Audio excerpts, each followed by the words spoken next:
En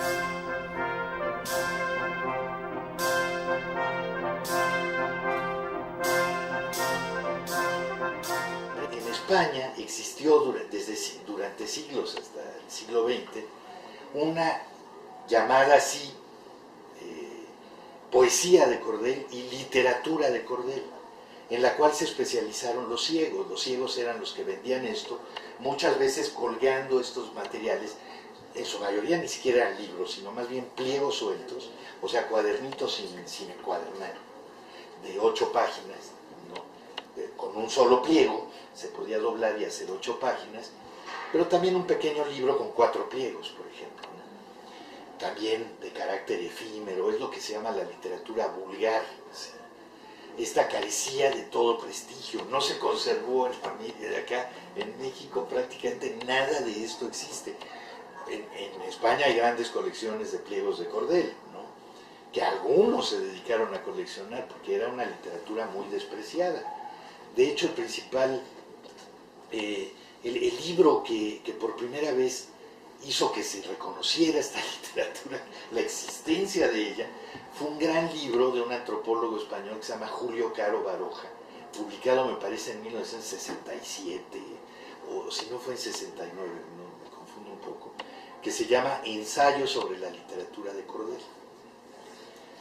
Se les llamaba de cordel, aunque literatura de cordel es un nombre que proviene más bien de Brasil, porque en Brasil, en el nordeste, hasta la fecha existe este tipo de literatura extraordinaria y unos cuadernitos ilustrados bellísimos, ¿no?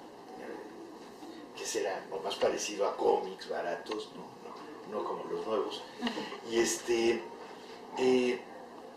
ese ensayo sobre la literatura de cordel fue el primero que se atrevió a decir, miren todo este material, siempre condenado a los infiernos de las bibliotecas, por supuesto, ¿no?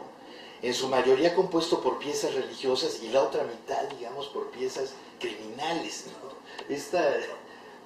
La mitad de carácter devoto extremo y la otra mitad también de carácter, en el fondo religioso, pero criminal. Muchas vidas de bandoleros, relaciones de ajusticiados, cosas como estas muy truculentas, muy tremendistas, son los adjetivos que mejor le acomodan a esta literatura.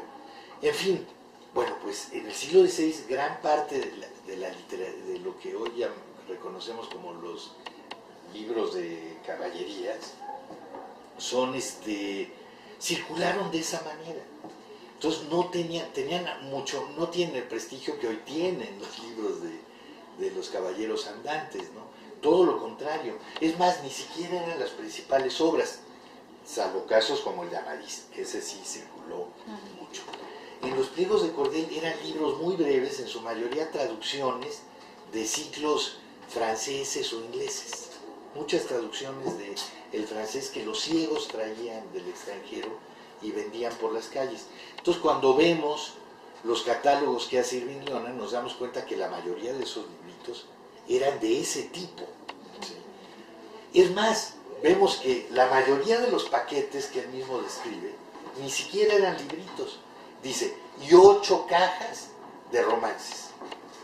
Y ya, esos ni los describen en título.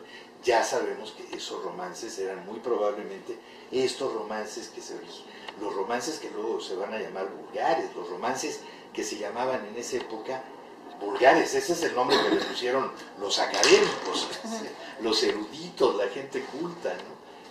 Se llamaban romances de ciego, precisamente, porque eran los ciegos los que en su mayoría los distribuían. Fíjense ustedes, distribuían una literatura popular impresa, ellos que no la podían leer, porque la voz tenía un gran papel en la circulación de estos materiales.